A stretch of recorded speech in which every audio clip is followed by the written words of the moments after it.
Hi, welcome to another screencast for QR Hunt, an free online tool to help you create amusements with QR codes that have digital logic on the back end. I am going to show you a game that I created, a very simple game that I created called Castles and Keys, which is a variant of a traditional scavenger hunt game. This is aimed at toddlers more than college kids, but I think with the basics that I can show you on QR Hunt, you could easily expand this into a more complex game of your choosing. So, how does this work?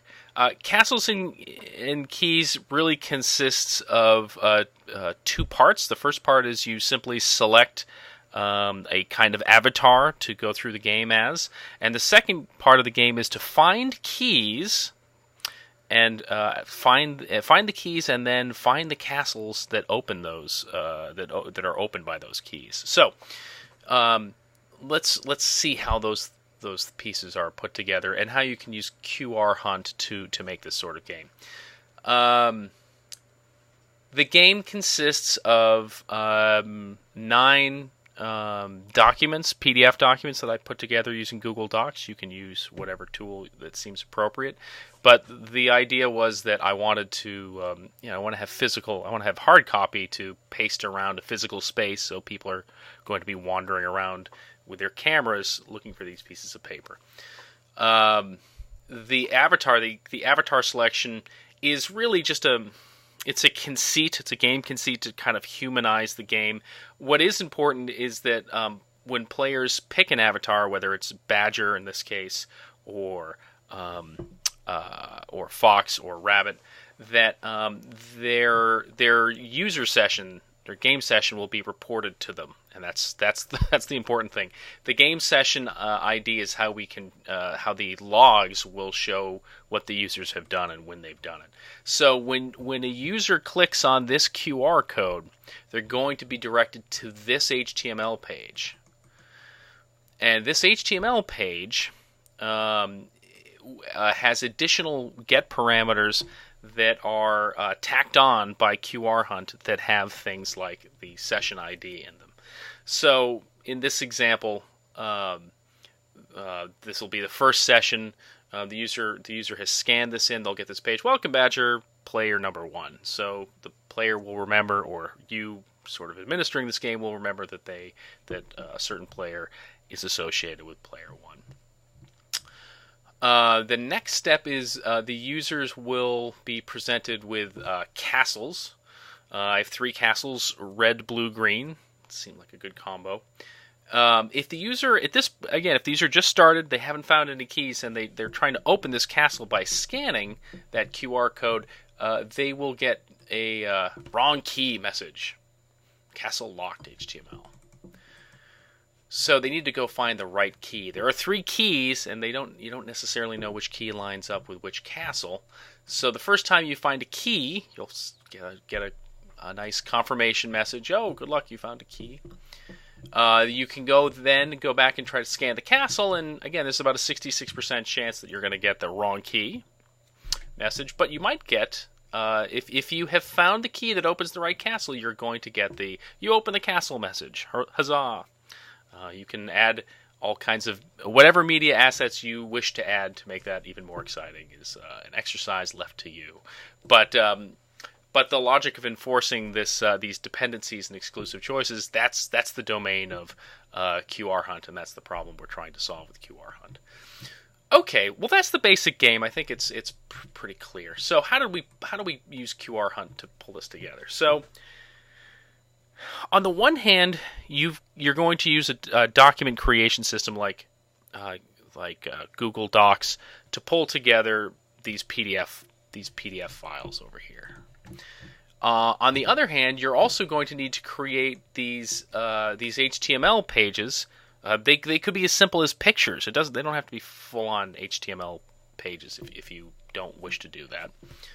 But you'll find a place to host them, either your local ISP or or Dropbox or Google Drive or someplace you can put these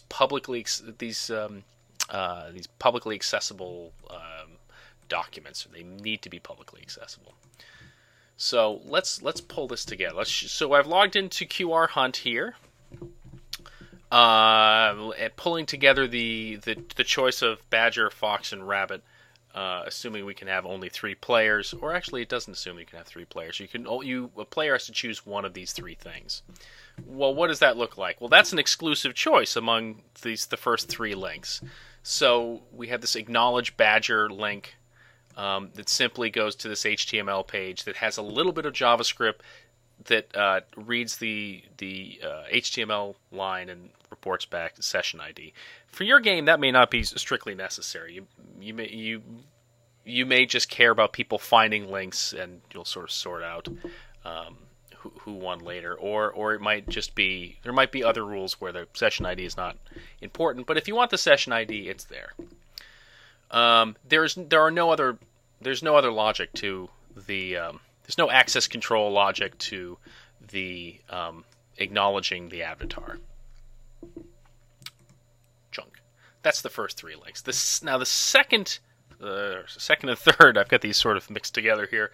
Level is, well, all right, we need to have keys. So a key is actually another pretty simple link. As a matter of fact, all the keys have the same HTML page. There's no reason they don't have to be individual at all. And they also have no business logic associated with it because there's no dependency and there's no exclusive choice to the keys. The last trick is where we pull together a castle. How do we make a castle work? Well, a castle's got 2 pieces to it. Castles really do have a logic. They have a dependency on a key. So there's one of 3 keys. This castle 1, which I don't know if this is red castle, blue castle, or green castle, but this castle is opened by key number 1. So I've checked the dependency for key number 1 there.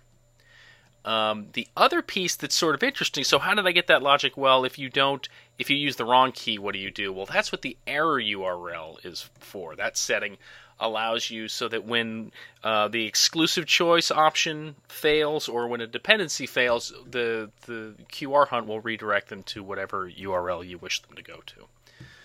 So that adds a kind of a nice way to let your users know that they need to do something different.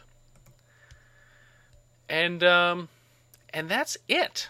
Now, these simple rules of exclusive choices and dependencies, you can put together fairly complex games. You can put together choose your own adventure, interactive fiction things using QR Hunt pretty easily.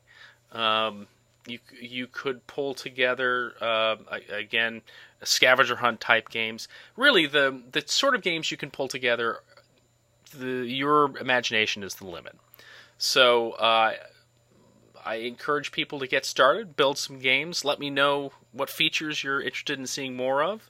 If it's something that I can easily pull together, I certainly can do that.